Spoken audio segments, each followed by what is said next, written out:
Hello and welcome to episode 2 of Sunday Service with me, your host, your favorite host, your regular host, Aaron Chandler. It's episode 2, so that means this wasn't a one-off thing. This has officially become a hobby. This is becoming something that I am doing for real. And that's great, actually, because I've always needed a hobby, I've got hobbies, right? I've got things that I like to do, I like to, I got some, I go to gym. Obviously, I like to play the occasional video game. I do a lot of reading, but I don't have any real dad hobbies, and that's kind of like what I need to start getting into. I'm not a dad, unfortunately, not yet.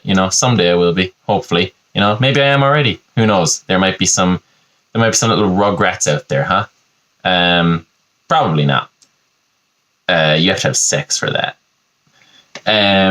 But I think one of the most important things about becoming a dad is getting your dad hobbies, right? Because my dad's into just dumb shit, right? Like, he's into shit that you're just like, hey, spend time with your kids. You know what I mean? And podcasting is a big dad hobby. Listening to podcasts is not a big dad hobby. Listening to podcasts is a regular hobby, but doing a podcast, that's a dad hobby. Doing a podcast is like pretending you're a mechanic. That's what dads love to do. They like to pretend they know a lot about cars. They like to tinker. They like to buy some like shitty little car and just tinker away at it and spend just an outlandish amount of money to make this old shitty car work. And it's like, just hire a mechanic, just hire someone who knows how to make it work. Don't do research. Don't do your own research because you're stupid. You're not a mechanic. You don't know how to do that. But no, you see, I'm wrong there. I'm being, the prick. You see, if for some reason these videos were ever to get monetized, I won't be able to get monetized now because I said prick in the first 10 minutes. I'm being a prick because I'm taking joy away from their lives while I'm doing something equally as wasteful of time, which is that I'm talking on the internet into a microphone that does not work still recording through the phone microphone because I haven't connected the camera to the laptop and I need a cord and I don't have the cord, and I've ordered on Amazon, but it didn't come yet. And that's not because Amazon is bad service, because it's a very good service, They do a lot of horrible things, but by golly, if you order something, it gets there within 2 days. I'll tell you that much for free. But I only ordered it yesterday because I am quite lazy. I'm doing this hobby, and it's like, this is just like, everyone starts a podcast, right? And none of them are successful. There's like 2 podcasts in the world that are successful. And I could name them. The Joe Rogan Experience, that's one of them. And I'm sure there's another one. Right? There can't be just one. That's the conclusion I've drawn. I've looked into it. I don't know what the other one is, but there must be at least 2 successful podcasts. Otherwise, why is every single person on the face of the earth doing it, right? It's crazy. And by every single person, I mean men, But look, I'm taking a unique approach to it. I'm not doing it with this isn't just me and my 2 buddies talking about movies and being like, fucking, yeah, we say funny shit about the movies we just watched. Haha, yeah. That's not this podcast. This podcast is worse, actually. It's me thinking that my train of thought, my consciousness stream is something worth hearing to the layman. And it's not, because I'm not very well educated. I've got a basic education, no greater than anyone else in the Western world. I'll tell you that much for nothing. I'm not particularly smart, not particularly gifted, not particularly talented. I just have an enormously inflated ego, and I think that what I have to say should be heard. And this is coming from a guy who can't even get the lighting right on his podcast. I was, today, right, before I started recording this episode, I spent 10 minutes looking at the lighting from the last episode. I couldn't recreate it. I just couldn't. I couldn't come to that conclusion, There, for some reason, last week there was no light shining off my glasses. Now there is. And there were shots where it was shining off them, but now it's like every single time I look into the camera, you can see my glasses. It's like I'm an anime character. When in an anime when a detective comes into the scene and he knows his clue and he puts on his glasses and then it goes all white. That's what I'm gonna look like when this is rendered, and I can just feel it, and I'm not gonna fix it.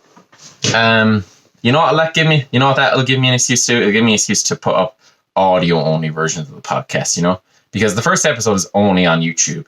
And YouTube is a lot of things. It's not the podcast medium. You know, that's what Spotify and Apple Podcasts and Google Play are for. I don't know. Well, Google will surely have a podcasting branch to their company, right? But yeah, let's get into the episode, right? So, welcome everybody. First topic of conversation was dad hobbies. The reason I bring that up is because I don't want my dad hobby to be sad, right? If this is my dad hobby, this is gonna get really sad if this is still a hobby when I'm 40 and I have 2 kids. You know what I mean? And my dad's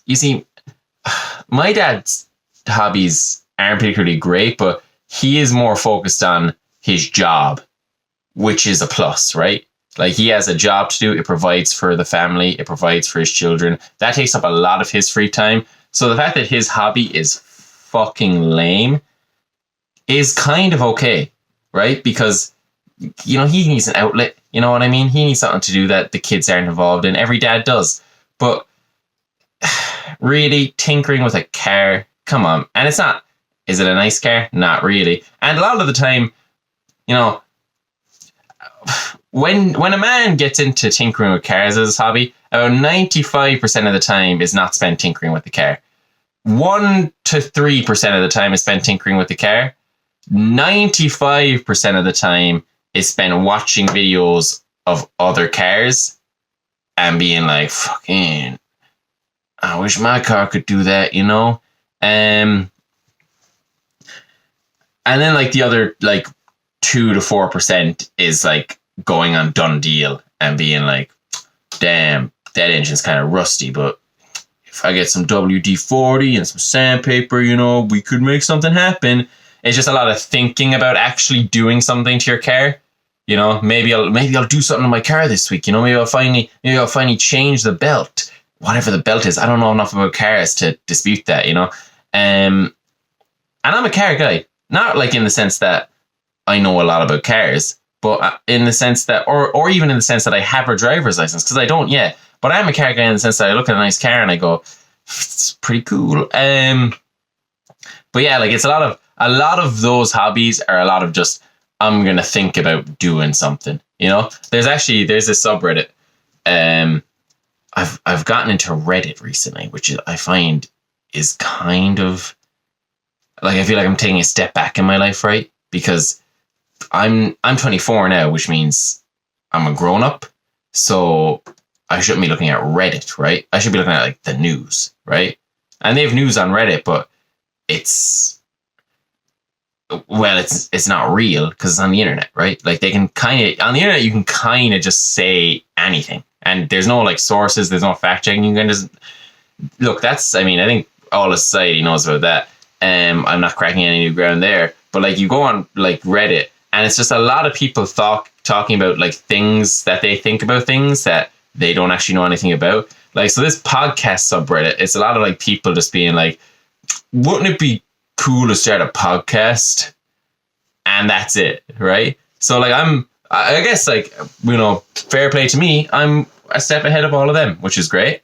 You know, I'm taking the lead. I'm actually doing a podcast, not a very good one, you know, Sunday service. We're a small operation here, you know, but I think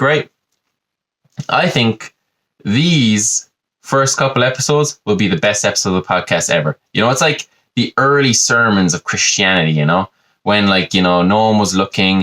It was kind of secretive. It was behind closed doors. You know, the resurrection of Christ was fresh in people's minds. They were being persecuted. It wasn't allowed.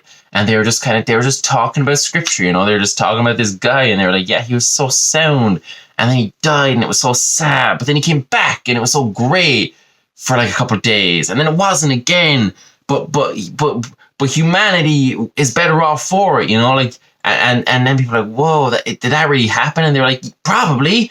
And everyone was kind of getting a little bit excited about it. You know, that's what these first couple episodes of the podcast will be looking back, because one day we'll be an empire, right? We'll be a global empire spanning the planet. Everyone on Earth will be listening to this, and it'll lose its touch. I'll lose my charm. I'll be more careful about what I say because I'll want to keep the Manscaped sponsor. That will be very important to me for my financial well-being. And I'll have enough money, you know? I'll have enough money that I can afford to lose sponsors. But at that point, I'll be a sellout and I'll be afraid to make my own statements and my own opinions about things. So it'll be all for nothing, you know? I'll go mainstream like the Catholic Church. And I won't do any of that.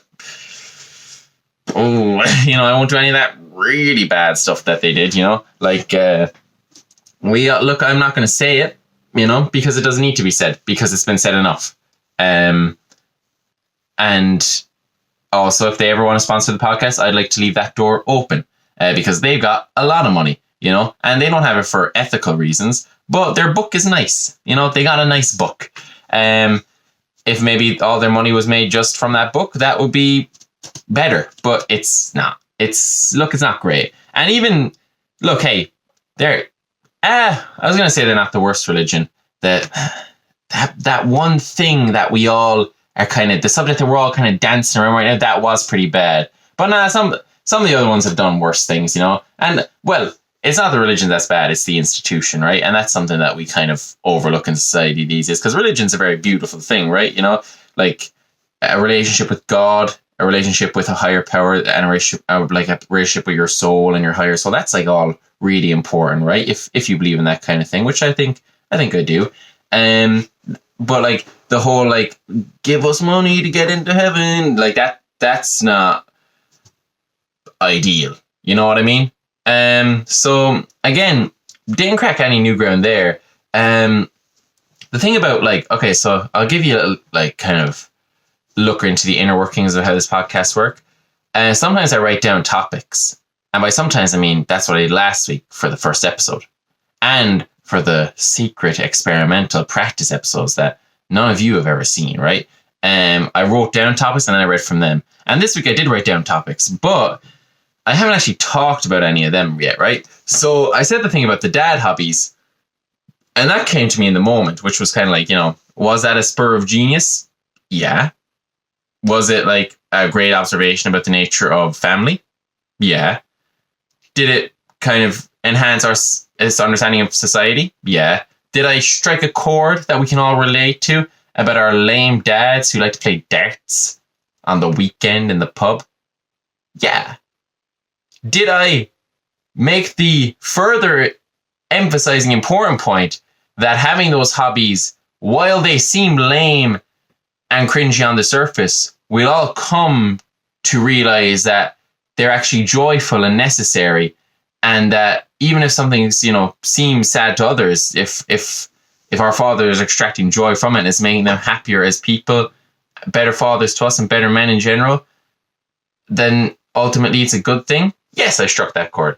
Did I strike at the issue with a balanced and sort of poised approach? Yes. But did it take up a lot of time in the podcast? Not really. And that's important. It might be the most important thing about a conversation topic on this podcast is that it takes up time, because these things need to be at least an hour for them to qualify for the format. You know what I mean?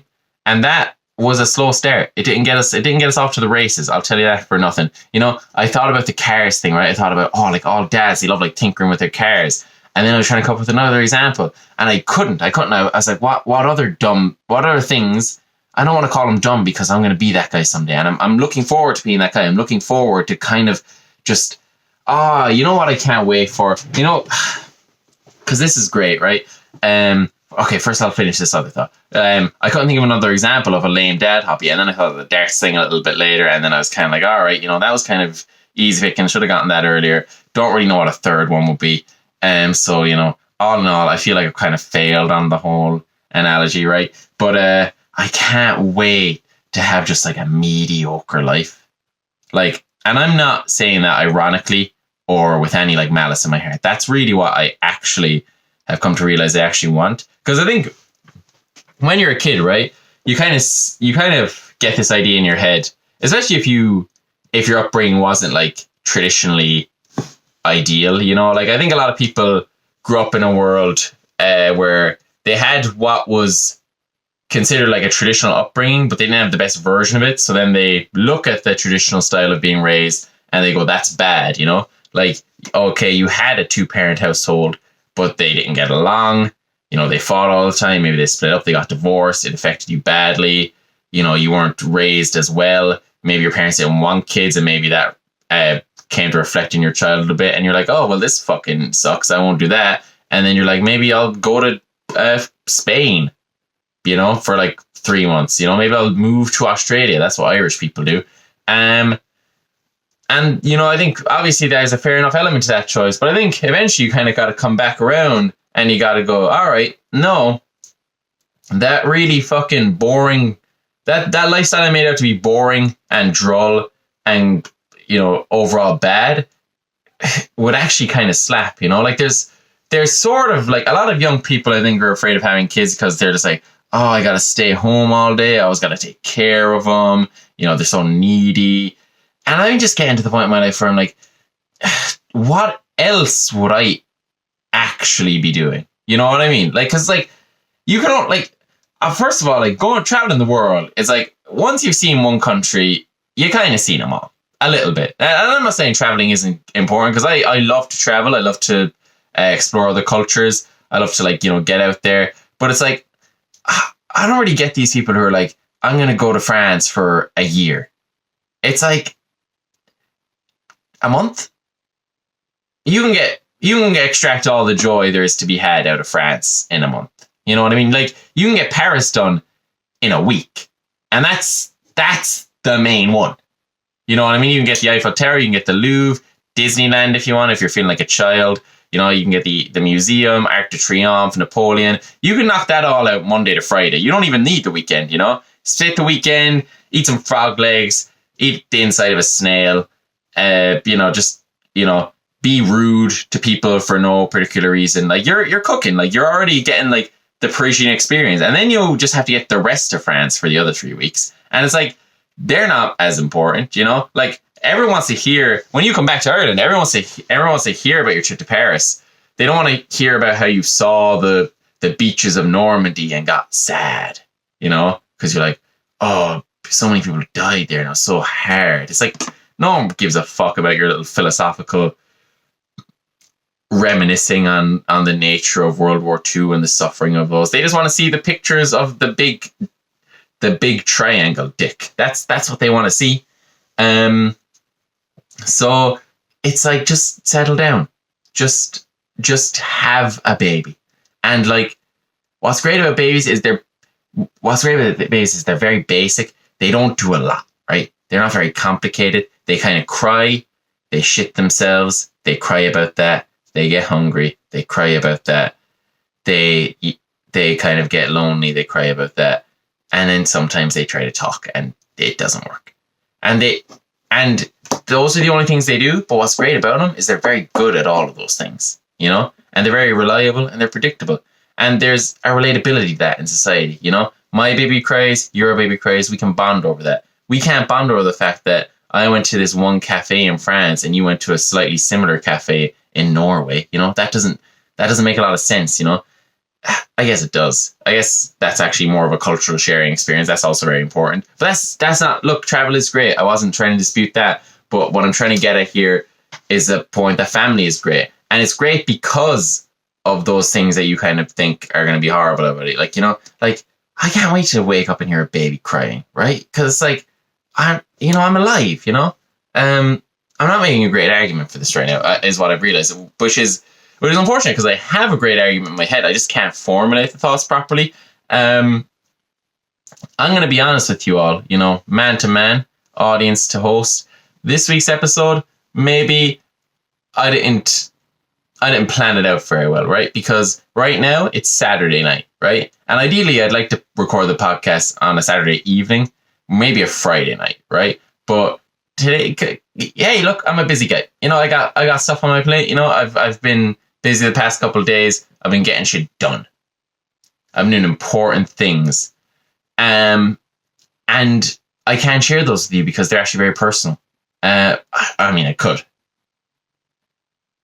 but I won't. You know, this isn't that type of podcast. This isn't one of those podcasts where you guys get to know me as a person. No, you just hear my unfiltered thoughts for the first 50 episodes until I get a sponsor. And then my highly filtered thoughts that conform to a certain social agenda, right? That's what this is for. It's not for finding out that I'm falling in love. You know, it's not for that. You know, it's just not. That's not what we're doing. You know, we're doing more of a slightly distanced relationship, right? I don't want you guys to know too much about me at all. Maybe if like we get in like 30 episodes deep and I realize things aren't working out with the way I'm doing it, then I'll kind of be like, all right, you know, fucking, you know, I love my brother and sister. Maybe then, you know, but for the moment, all I want is sort of down the middle of the line musings on recent events, you know, movies, TV, local history, world history, things that are broadly just inoffensive to all, but just talk about them in a way that people will go, all right, fair enough. You know, that was decent. That wasn't half bad. That's what I want you all to think. So that's why I'm gonna take another stab at this whole family thing, because first of all, okay, all right, olive branch extended. I do have a little brother. He's a young boy, and when he was born, I kind of realized babies were the way to go. You know, because was I a hater? Was I a guy who was just like, why would I ever have a kid? Yeah, because they're annoying for the reasons that I mentioned. They cry a lot. They shit themselves. They puke. Here's an interesting thing. Do you know that if you don't touch a baby, it'll die? And what's horrible about that, we're 20 minutes in, we're getting into some dark territory here. What's horrible about that is that we as a civilization found that out the hard way. Like there was these orphanages in, I think, like Russia, and they made it like they were like, oh yeah, you can't touch the babies, and then all the babies started dying, and then they were like, how come the hospitals in the West, or how come the orphanages in the West aren't having this problem? And then they found out it was like, oh, because they like pick the babies up, and it's like, oh, it turns out if you don't touch a baby, it just dies, and that's horrendous, right? It's a horrific thing. So like, there's a lot of, you know, they're weak, vulnerable beings is what I'm trying to get at here. And you would be perfectly wise to think to yourself, why would I want to bring such a vulnerable being into such a horrible world? But here's the kicker. You're stupid. Because actually, they bring joy into the world because they're great to have around. And what's great about them is they don't stay vulnerable forever, which is actually what's horrible about them, right? Because eventually they'll grow up and they'll get strong and they'll get resilient and they'll interact with the world. And that's great, you know, and it's this great thing to watch. You know, you watch them like mature, you watch them really come into themselves, and there's so much joy along the way. You know, they're all so funny. They always like babies have like, they're basically radioactive emitters of love. Do you know what I mean? Like, a baby is like uranium-235 and it's emitting just love radiation. But like uranium-235, eventually it'll decay into some other shit. And in the case of a baby, that some other shit is a person.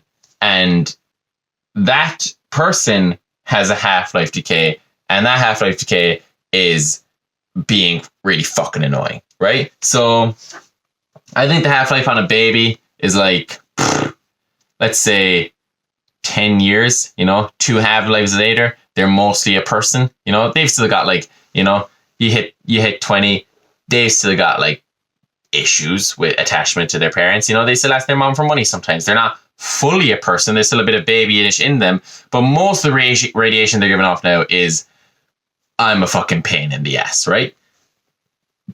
And that's unfortunate. But for those first 10 years where they're mainly just a baby, they're fucking awesome. Okay? Because, right, you know like how like when you're younger and like you want to like play pirates and stuff? or like you want to play like Batman, you know, you want to be Batman. You just want to like pretend to be Batman and go around punching criminals and shit. And then there comes a point where society is like, you can't do that anymore. And you usually, you know, when you're a kid, you kind of just go, all right, fine. But you might ask, well, you might ask why. You might ask, why can't I do that? And they never really give you a good answer. The answer is usually, you're too old to do that, right? And it's like, so what if I'm too old for that shit? I want to do it, you know, I want to pretend to be Batman still. And it's like, but for some reason, you're just not allowed, right? It's not socially acceptable. Enter a child. Now, if it's the child's idea to play Batman and criminals, I'm just playing along. And now all of a sudden, I'm a good role model. I'm a good teacher. I'm a great older brother. I'm a great uncle. I'm doing bits for just doing something that I kind of wanted to be doing anyway, secretly. So that's what's great about him. Another thing that's great about him is you can kind of teach him things, you know, like you can teach him curse words. I don't do that. What's even better is if you teach him good stuff. Like, you know, I remember like one time, like, you know, like there was like we have a dog, right? And my little brother was playing with the dog, and he kind of like hit the dog, and I was like, no, like you can't hit the dog, right? You know. And then I was like, oh, he doesn't know about like morality yet. And I was like, oh god, because he's 3, like 3-year-olds don't know about morality, you know. And I was like, no, like you pet the dog, you know, you treat other beings with kindness. And then like he grew like to love the dog and like treat it very well. And then I was like, oh wow, I just prevented a Hitler, you know. And I was like, fucking. Well, first of all, that was easy. Preventing Hitler, very easy. Making a child generally have a good moral compass, very easy. But it feels really good. You know why it feels really good? Because there have been Hitlers. So there have been people who've done it wrong, right? There have been people who've fucked that up completely. And it's like, all right, now I'm at least better than them. And is it a competition to be a good paternal figure or like a good role model for a child? Yes. And are you winning if you've just made them not a Hitler? Not really. You're kind of middle of the pack. But it still feels good to get ahead of someone. You know what I mean? So, you know, you watch them become good people. You watch them, and then you watch them become bad people sometimes. You know, like, you know, like sometimes a kid will just start crying, and then you'll see a parent like just give in, and now it's like then the kid cries to get what it wants. And you're just like, oh, this is shit. And then you realize, oh, like it's this whole like complex game. Like it's basically like a video game where you get to make a good person. Let's not say video game. That makes me sound like a fucking nerd. It's basically like a board game. That makes you sound like just a nerd but more intelligent. Is that where we want to go? Just nerd but smarter, nerd but more thoughtful and world weary. Maybe, yeah. It's like a board game where the goal is to make the best person. You know, and it's like you're not going to make the best person, obviously, because you're going to fuck up. But like it's like you can get a lot of good out of them, you know, and they'll make you laugh so much along the way because they're so stupid and they do such stupid things, and you're just like, that's so funny how you thought that, you know, like my little brother, like he thought they had dragons at the zoo. Oh, well, that's dumb. But like, then I was like, they don't know they don't. And you know what he said? He said, yeah, they do. I saw them. No, you didn't. You didn't see dragons at the zoo. And then he was like, I saw, they do have dragons at the zoo. I saw them. I know dragons are real. And like, he's just lying to me. And like, he doesn't know that I know that there's no way he's telling the truth. Like, he doesn't realize that I have more information about the world than he does. He doesn't realize I've been to the zoo, and he doesn't realize that I'm aware that dragons are not real. So he just lying in my face. He's like, no, I saw a dragon at the zoo. And I was like, really? Yeah, I did. And it was really cool. And it breathed fire at us, but it was okay because there was a wall. You know, he thought ahead. Like, he was like, the dragon needs to be behind a wall because of the fire. And then I was like, okay, well, next time we go to the zoo, we're gonna have to see the dragon. And then the next time we went to the zoo, you know, he thought I'd forgotten, but I was like, okay, all right, bro, where's this dragon? And he was like, it's asleep. He's just lying. He's just making stuff up. And meanwhile, and what's great about it is he thinks he's just pulling the wool over. Like, he thinks he's he thinks he's playing 4-dimensional chess with my little mind. It's like, I know there's no dragons in the zoo, bro. I clocked onto that a long time ago. But they're just great, you know? And look, none of that was a great argument to have kids. It was a great argument to have a nephew, you know? Because what's great about... Now, look, I want to have kids. I know I haven't really made a good argument for that. In fact, over the course of this evening, I've been convincing myself that actually what I want to be is an uncle.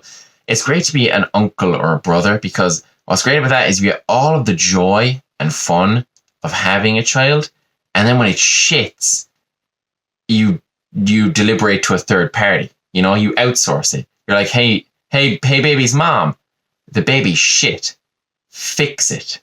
Fix it so I can have fun again. Fix it so I can play Batman. Fix it so I can play cops and robbers. Fix it so I can teach it traditional Christian morality in a way that doesn't sort of program him to obey society and in a way that might make him weak or sort of subject to tyranny, I guess. I don't know. I don't know enough about politics to formulate that idea properly, right? Because I'm not very smart. Maybe I shouldn't have a kid. Maybe I don't have enough brain. So yeah, have children. Why was I talking about having children? Okay, so we're talking about the dad hobbies, right? Now, this is obviously a really boring part of the podcast where I just like think about what I was saying. And then, oh yeah, that's why I want to have kids, because I want to have good dad hobbies. And then we hop, skipped, and jump, and somehow we ended up at my brother telling me there were dragons in the zoo, even though I'm not a fucking idiot. So I know there's no dragons in the zoo. And I would never believe that because I'm a smart man and I assess evidence critically. You know, I don't take people at their word, which is what I'm going to teach him to do eventually when it's safe enough for him to stop taking me at my word. Because right now, if he stops taking people at their words, he'll die. Because right now, a lot of things are me just explaining to him what not to do, and then him being like, why? And me being like, I actually can't explain that shit. It would take too long. Like the other day, he asked me why it was bad to touch fire. And I was like, because it's hot. And he was like, but why is that bad? And then I was like, I don't know, because it burns you. And he was like, why? And then like, it's like, now we're out of my depth, right? It's like, well, okay, why does the fire burn? And it's like, okay, well, hot things make you hot. And it's like, but why can't we be hot? You know, I don't know why. You know, that the chemistry of that is beyond me. And like, I'm not Walter White. I'm just a guy. I'm just any guy, right? I think so far this episode is better than I think it's going, but not great. Because I don't think it's going well at all, but I think there's some value in it, right? So that's halfway through this episode. We're going to put a marker on that. We're going to say not ideal, not great, not terrible, 3.6 Ronkin, that kind of thing, right? So I'm just going to grab a little sip of water and we'll be right back. And I'm going to finally start reading from my topic list. How about that, huh? And we're back. And in a perfect world, there would have been a Blue Apron ad where that cut was, but we don't live in a perfect world. We live in this one, right? So, okay, usually, you know, what I want to do with this is I want to always, you know, kind of talk about the week I've had and reflect and show gratitude towards our Lord for, you know, the ups and downs and the turmoils. I had a great week this week, but as I said earlier, not open to discussing it because a lot of it was very personal. And that's obviously a problem if I want to do this type of format, right? Because if you want to talk about your week, most things that happen to you in your week are personal to you. So we're going to reassess that for the next episode, right? You know, like that last week, that thing about the gossip last week, that was brilliant because I said it in a way that that couldn't really be traced back to me as far as my workplace was concerned. And it was kind of ineffectual and a bit like vapid. So it was all fine. But like this week, like real stuff happened in my real life that I cared about. And I can't share that I can't just shout that into the internet because now what if it doesn't work out? Then 5 years, 10 years, 25 years from now, some blogger is going to look back at this podcast, listen to this and go, hey, wasn't Aaron Chandler a dumb fucking idiot loser when he said that thing? And then what? Then I have to let go of my pride. And that's not something I'm prepared to do. So what did I want to talk about this week? Oh, okay, yeah. So here's something, right? This week, for the first time ever, I drank alone. What? I drank alone. And horrible idea. As I knew it would be. So the thing about me, right, is I'm Irish. So what one might expect when someone says that is that I drink a lot.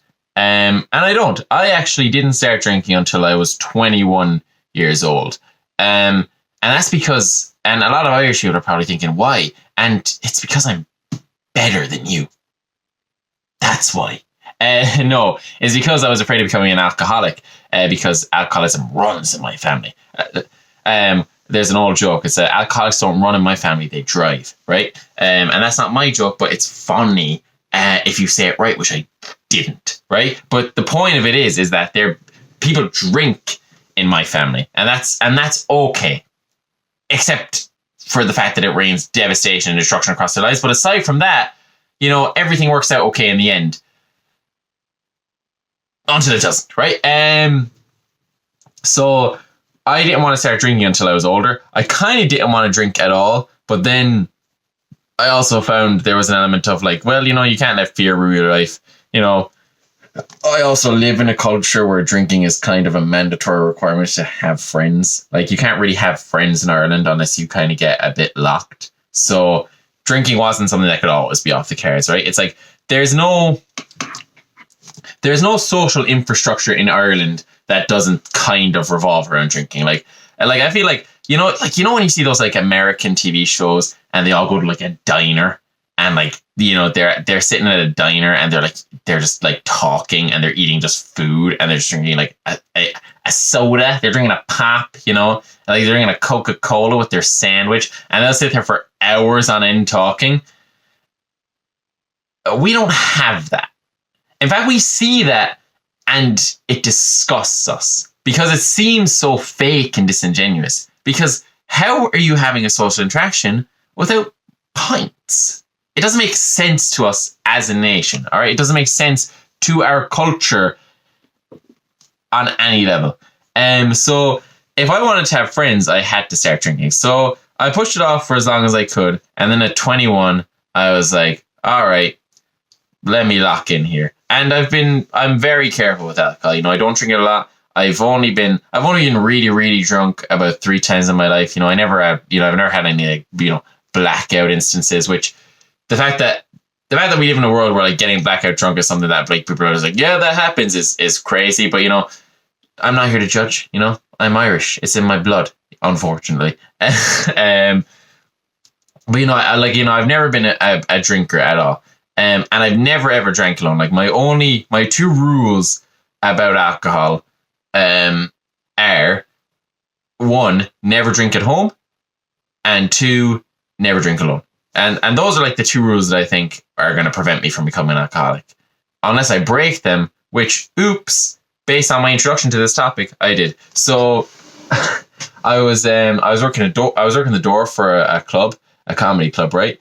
And I was just like taking down, people. I was saying down people's names, making sure their tickets smashed up, letting them into the gig, showing them to their seat, that kind of thing. I wasn't really showing them to their seat. I was just pointing at the room behind me, and I was like, "Yeah, the seats are in there," that kind of thing, And one of the perks of doing the door, so like the thing that kind of sucks about doing the door, right, is everyone goes into the gig, the doors close, and then you still have to sit there just in case someone else shows up and tries to come in, right? Which they never do, but the one time they do, if there's no one there, then it sucks. Because then they can ruin the show. So it's about 10-15 minutes of work, and then you're just sitting on your own for like an hour and a half. And one of the perks of doing the doors in this club in particular was there was some free drinks for the doorman. And I was like, all right, fuck it. When in Rome, you got to take advantage of the opportunity. And at the start of the show, the not the host, but the guy who's running the show, he was standing there with me when I got my first pint of rice. So I started drinking it, and then he went inside, and I finished my first pint. And then I was like, you know what? Like, I'll take advantage of that second one because I am incredibly bored. My phone is about to die. You know, why don't I get this second pint? And let me tell you, I've opened Pandora's box because it turns out now it makes sense why alcoholism runs in my family, right? Because it turns out having 2 beers on your own is the way God intended life on earth to be, right? That's what I realized, is that I've been living my life around the whole time. You know, like how like being alone with your thoughts is horrible. Not when you have 2 beers. When you have 2 beers, you're just a little bit giddy. You know, you're getting that little buzz going. You're starting to think, oh, my thoughts are funny. You know, that depressing thing. I think here's a different angle on it. Here's a different take on my existential dread. Here's a little bit of a jolly twist on this farce we call life. And you kind of think, oh, this feels good. This feels really good. And then you just sit there in it and you kind of go, I should drink more. And that's when I had that thought, that's when I was like, no, this is obviously horrible, right? And look, I'm being a bit hyperbolic. I don't think it was that deep, but like there was a genuine sense when I was drinking these 2 beers where I was just on my own, chilling out, you know, just being alone with my own thoughts, which aren't too horrible most of the time. You know, my horrible thoughts come in bursts, right? But like, I think the intensity of horrible thoughts I am capable of having are pretty high compared to most people, but I am very rarely. I think what it's called clinically is an anxiety disorder is probably what I have. But most of the time I'm just jogging along thinking, yeah, life is pretty good. And then, I'll stop and I'll go like, there probably is no afterlife. In fact, most likely there isn't. And we will all die alone and afraid. And there's nothing but the abyss and this life is pointless. And then I'll go, I got to go get some groceries. That's kind of the way my intrusive thoughts or my negative thoughts kind of happen, is more intrusively like that, in like really intense bursts where like, maybe will I fall to the floor on my knees and think about that for a second? Yeah.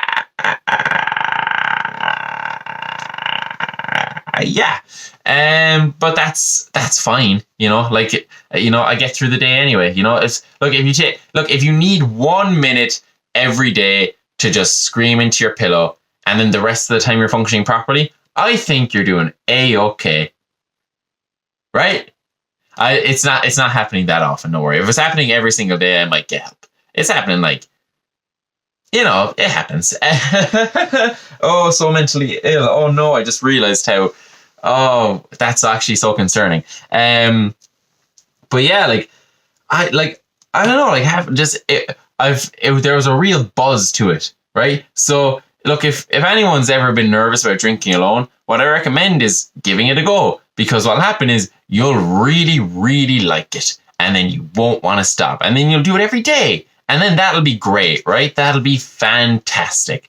So that was that. A beer does go down a lot better when you're on your own. I'm making too many arguments for this now. I won't be engaging in this behavior again. I'll tell you that for nothing.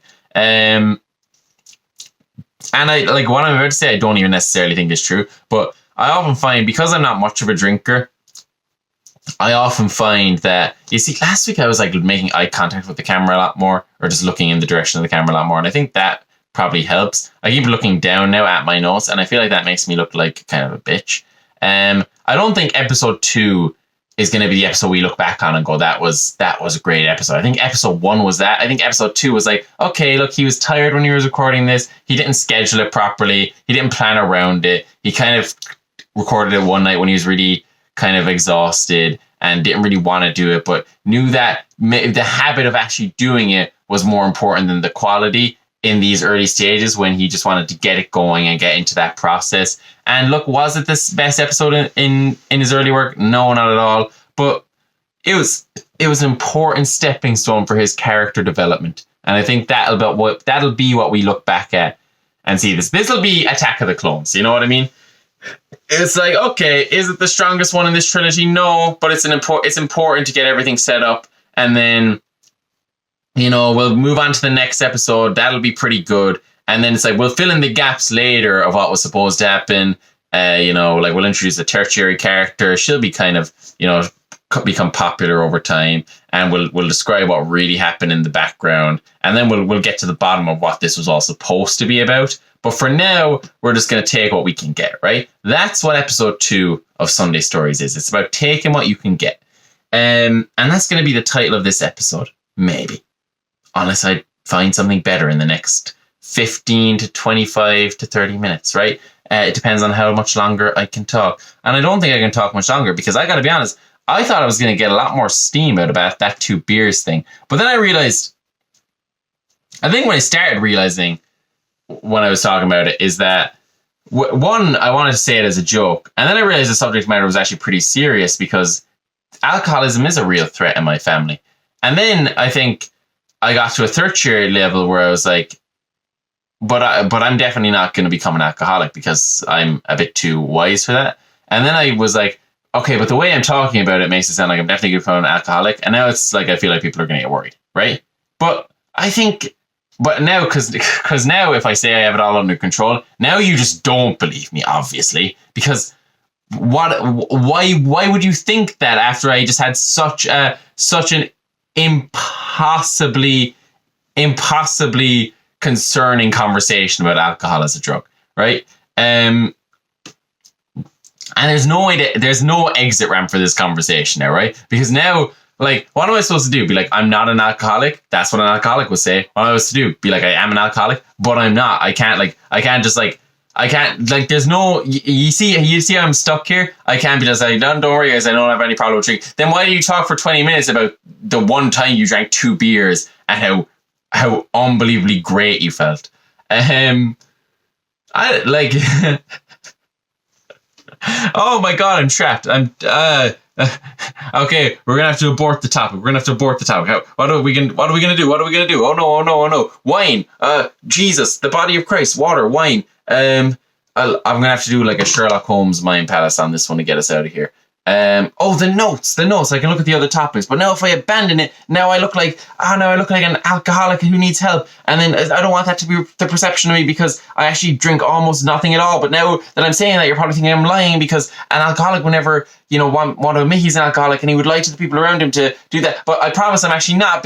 But now the more I talk about it, the more it seems like I definitely am. But it's okay, because I don't really actually have. But like, if you knew me personally, you know I don't have any problems with alcohol. But then maybe the people who know me personally listen to this, and they're thinking maybe we've been overlooking the signs the whole time. But that's not what happened. I promise that's not what happened. I don't really have much of a relationship with the drug. I have a couple of beers on the weekends with my friends. Maybe every once in a while, not even every single weekend. Maybe once every 2 weeks, and that's fine. And I'm careful with it. And now you're like, but maybe I saw him drinking on a Tuesday one time, and it's like it's fine. I've got it all under control, but I actually do have it all under control. I'm not just saying that so that you don't check on me, but I actually don't want you to check on me, because then if you check on me and I say I'm not doing it, you'll think I'm lying, even though I'm not lying. And then, oh no, we're trapped. I've created a prison of my own sin, even though there was no sin. Do you know what I mean? Because I've led you all down the wrong path. My genetic history, the fact that whole tangent about the 2 beers thing was so sort of like so over analyzing the effects of alcohol to a degree that I can't even believe. It's time loop. We're stuck in a time loop, and that'll be the title of this episode, because I can't remember what the other one was. So maybe that, right? Yeah, let's go with that. Fuck it. We're gonna call the episode the time loop. There we go. And now you're like, because what's great, right, is this is awesome. I think I kind of made this joke last week, but when you clicked on this video, like, I hadn't even thought of that yet. You know what I mean? From your perspective, like, the first time you heard me talking in this video, I hadn't even thought of the word time loop yet, but you'd already seen it on your screen. So that's mad. This is Doctor Strange stuff, Aya Vagamoto, I drop a Marvel reference every once in a while. Am I a big MCU stan? not really. You know, like I saw them all. I didn't see all of them, to be fair. I saw like most of them up until Endgame. You know, I keep up with Spider-Man. You know, I think Spidey. You know, I was tuned into his life. You know, I think I saw all the Iron Mans. I saw all the Captain Americas. Saw all the Thors. Those are the main ones. You know, did I see all the Ant-Mans? No. And that's not an insult to them. I'm sure they're quite good, actually. I like Paul Rudd. You know what I mean? He's a charming guy. He's in good enough movies usually. But it's just like, you know, I don't have the time. I'm not like, you know, I don't have the time to see every movie, and it wasn't one of those things where I felt like I really needed to watch all of them. You know what I mean? And then ever since Endgame came out, and that was great, obviously, you know, that was an event. I've kind of just been like, you know, I don't need to look into this.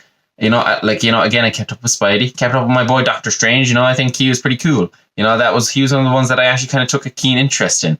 And was his second movie worse? Yeah, but there were things I liked about it. You know, Elizabeth Olsen, I thought she did a phenomenal job. Benedict Cumberbatch, thought he did a phenomenal job. Too bad wasn't the main character in his own movie, which was a bit sad. Because his character is actually really great, and I think like focusing on that character would probably be good instead of just like making references to other Marvel movies, which is, I think, kind of their whole problem, is that they're too self-referential to themselves, I guess, which is kind of my problem with this podcast. Because again, that whole thing about alcohol that I said there was crazy, and it's like, why am I criticizing a multi-million-dollar franchise? It's like, clearly they're doing something right, you know. And who am I? I'm just some fucking loser sitting in his basement, not a basement, recording a podcast for people who aren't going to be listening. What am I talking about? You know? But like a lot of the ones after Endgame, I just haven't been seeing. Like, I didn't see Shang-Chi. I saw Eternals. And I kind of feel like if you're going to see one of those two, the one to see was Shang-Chi.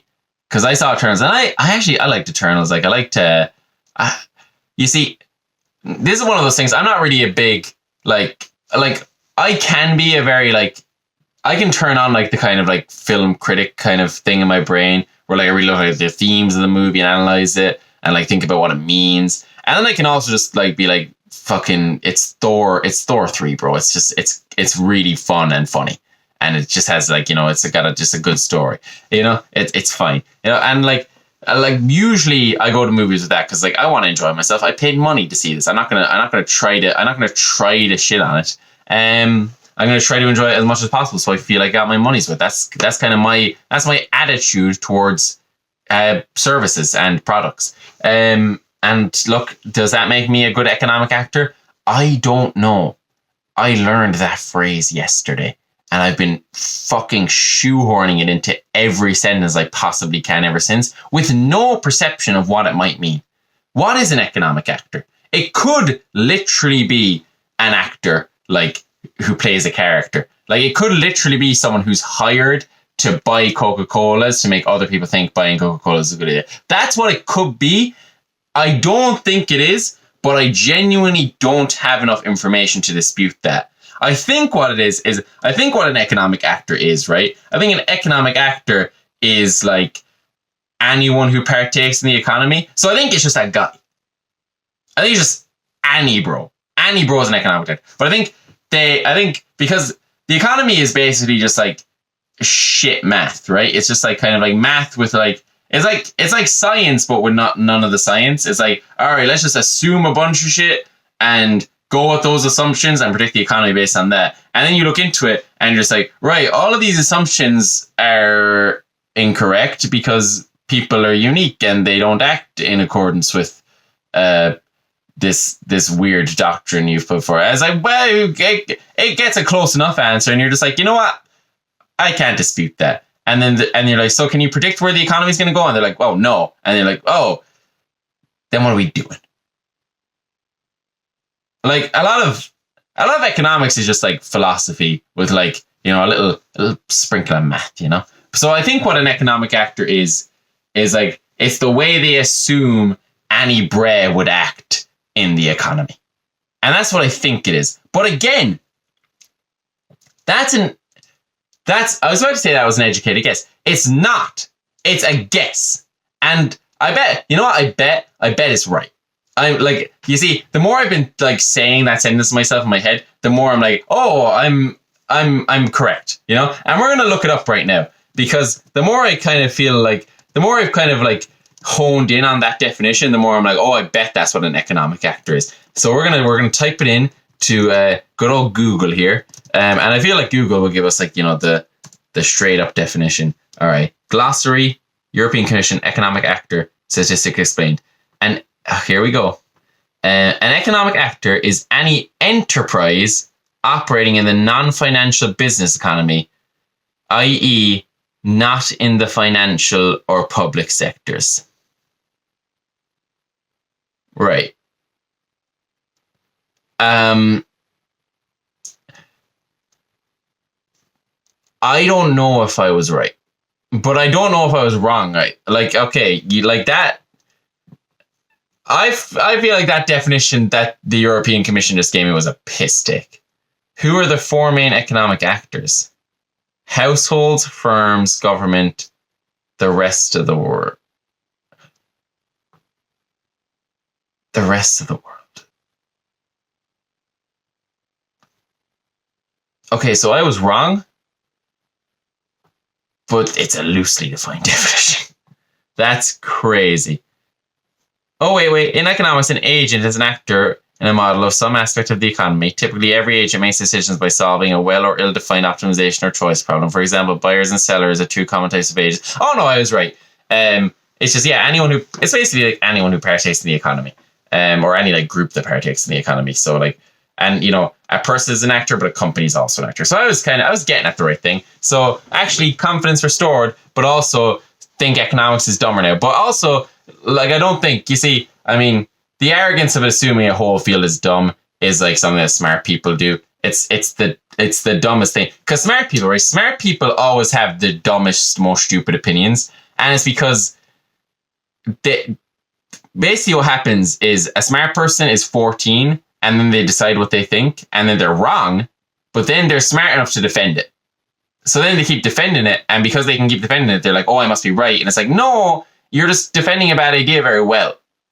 But like, you haven't actually self-reflected, you haven't actually criticized the idea, you haven't actually analyzed or assessed it. You just defended it so well that you think it's true, but it's not. You just happen to have higher cognitive power than the people around you, or not even higher cognitive power. Like, that's a dumb way to put it. It's just like, you have any better at like high school style debating than the people around you. That doesn't mean you're correct. It just means you haven't reassessed your opinions in a while, you know?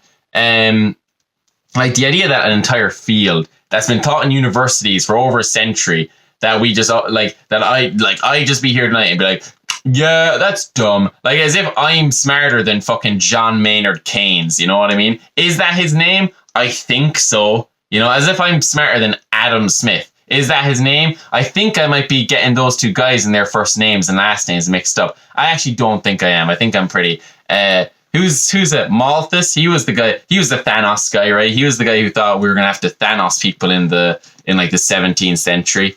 Let's look up famous economists, you know? Let's look up a bunch of people who have done more good for the world than I have ever done in a field that I'm currently shitting on because I just don't understand it, you know? And look, were my criticisms about, like, you know, the assumptions and the mathematical things correct?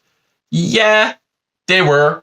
But they were also, these guys know about that. A lot of these guys know about that, right? They're just like, look, generally this is what's going on. They're just speaking, economics is just speaking in generalizations, and that's all right. That's all right. Why am I being such a dickhead about it? It's okay. Milton Friedman, that was the guy I was trying to think of. John Maynard Keynes, got it. Would have spelled it Kanes, but look, I did it. Karl Marx, how could I forget Karl Marx? You know, one of the more famous ones. You know, he's very popular in the culture these days. You know, people talk about him a lot. You know, Adam Smith. He's from Glasgow. I didn't know that. Or he was a professor at the University of Glasgow. You guys probably knew that. You're just watching me learn information. That's not interesting content. You know, why would it be? Why were we talking about economists? I discovered that I know what an economic actor is based on pure assumptive guesswork and one quick Google search, so I'm kind of him. And before we were talking about that, we were talking about Doctor Strange. and the Marvel movies, and then Shang-Chi and Eternals, and then I don't know. I was saying that I actually thought Eternals was fine, but look, I don't know how we got to economics, but Eternals was fine, but the point I wanted to make was that if you asked me anything about that movie, I wouldn't be able to answer it. Like, I watched it, I thought, this is good, and then I remember nothing beyond that. I just remember the Superman guy turned out to be bad, which is like, okay, we get it. Superman would be scary if he was bad. But he's good, so let's just stick with that shit, all right? Because he's fun. Because I like Superman. Because he's sweet, you know. He's nice, you know. It's nice to just be nice sometimes. You know what I mean? You don't always have to be all like broody. Your parents don't have to die all the time for you to be a good person. Sometimes you can just be a good guy who wants to do the right thing, and also you can eat uranium for some reason, you know, that's nice, you know. It's nice to have those guys, and he doesn't have to be super Hitler for some reason, you know what I mean.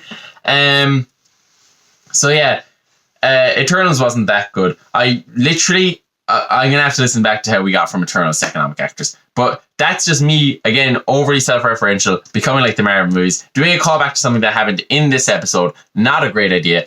Anyway, basically what I'm trying to get at is I liked Eternals. It's probably not the best. I should probably not be criticizing a multi-million-dollar franchise, much like how I criticize economics as a whole as a field of study, given that I know nothing.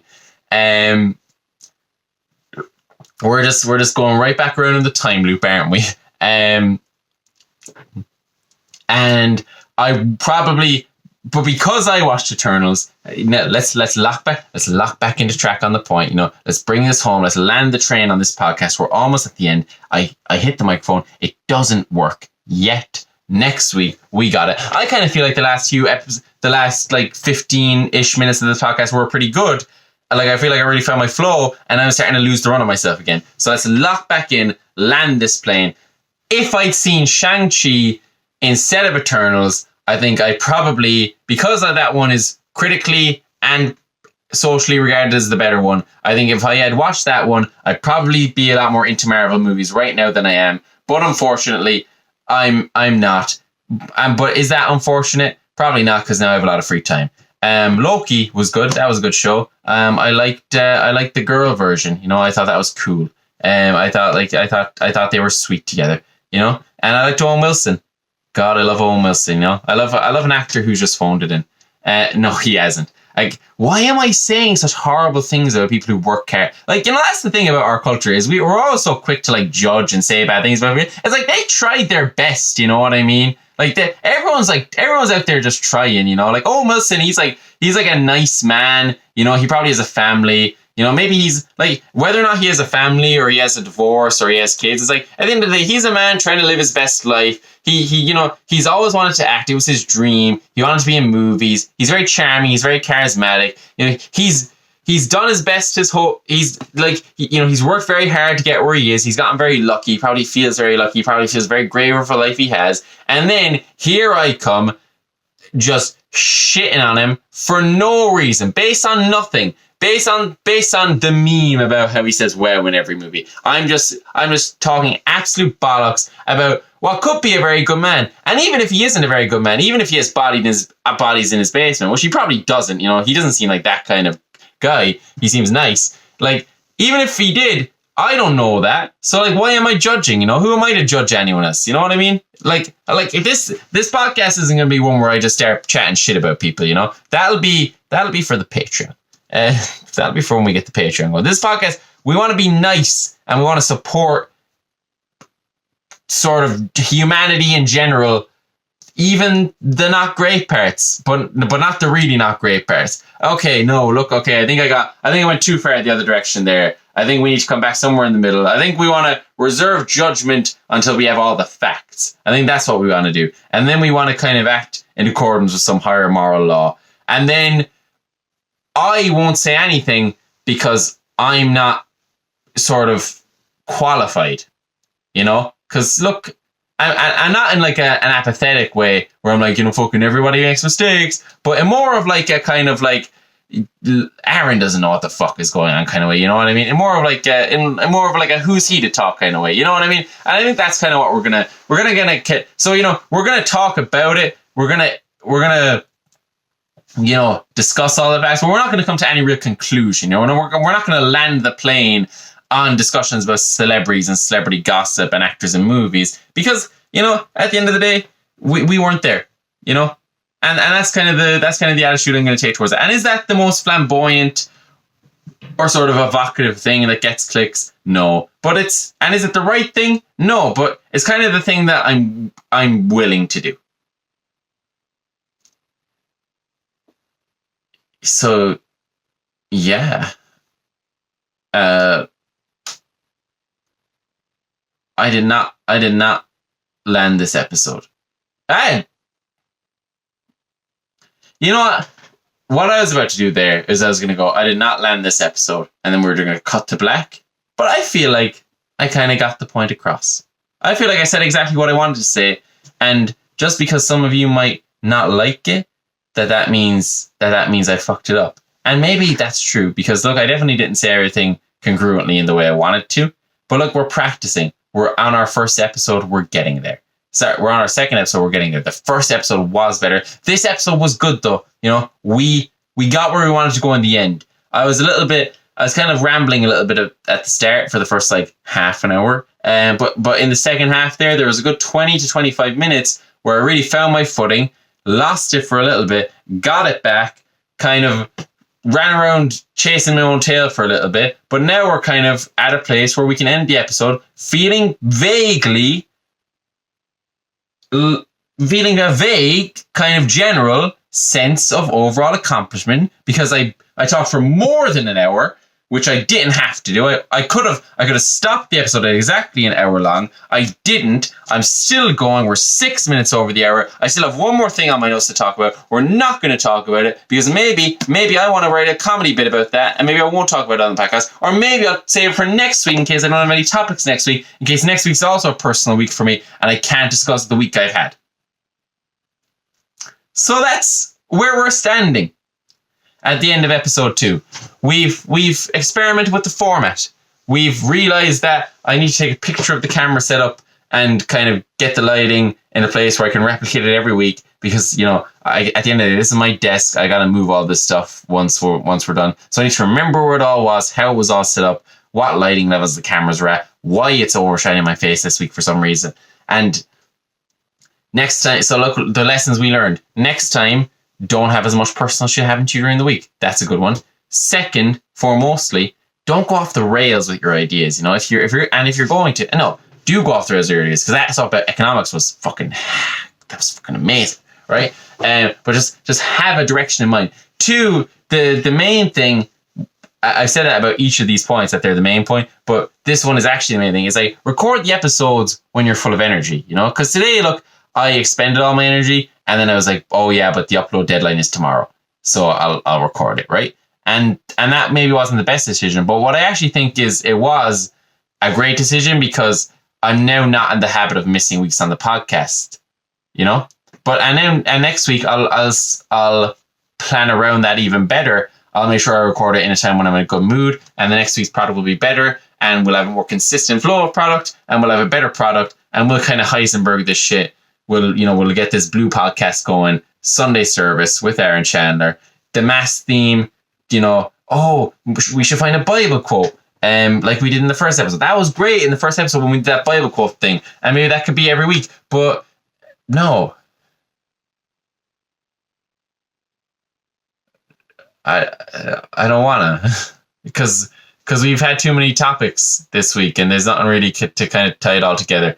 But the reason it's called Sunday service is kind of more of an overall vibe. It's kind of that vibe of just having a Sunday morning where you're talking to where the priest is talking, you're just listening. You're not questioning what he's saying.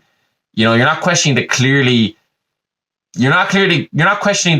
incorrect things about what he's saying. You're just listening to what the words are, and you're just internalizing it, and you're just going along with it. That's the point of this podcast. The point of this podcast is not to have a dialectic. It's not to have a discussion. It's for you to upload my brain waves into your mind space and live by my doctrines. That's what this is for. That's what this will always be for. It's not for discussion, it's for indoctrination. But in a good way, in a way that kind of largely benefits society. And that's why I took that Catholic Church stuff. But not the bad parts of what the word Sunday service invokes, right? Only kind of the wholesome, communal, benign, socially acceptable indoctrination part. Not the part about touching all of those kids. Yeah, I said it. I said it because it's a callback to the thing I refused to say earlier. And I think that is sort of a good way of finally getting this plane landed, even though I'm kind of making a joke there about something that is horrible. But at the end of the day, society has let them get away with it. So it's their fault, maybe? But no, we're not playing the blame game here. Oh no, I can't. We're stuck. Ever since I started bringing up alcohol, we've been stuck. We can't. I can't even focus on the themes and aims of my own podcast because I keep getting bogged down in my resentments. I'm a flawed man, and there's probably a Bible passage about that. Let's look up Bible passage about being a flawed man. Bible passage about being imperfect. There we go. And then this will be the end of this episode. Being imperfect. Hang on. All right. Let's have a look here. I'm not going to look through my Bible because that's just long as fuck. Here we go. For everyone has sinned. We all fall short of God's glorious standard. Yeah, there's the one. That's the one that's not the one I remember. But the good one is, let he who is without sin cast the first stone. So let he who is without sin in the comment section cast the first bit of criticism to my appalling performance in this episode. Let him who is without sin do that. I never look at the lens. I always look at the screen. All right. Thank you for watching/listening to episode 2 of Sunday Stories, guys. And come back next week where I'll have a much better plan of what I want to talk about. And it'll be much better than this episode, which I think was actually pretty good overall, even if it was slightly worse than the first one. But I think overall, the general vibe is that we're going to be succeeding upwards. All right. So God bless, and we'll see you next week.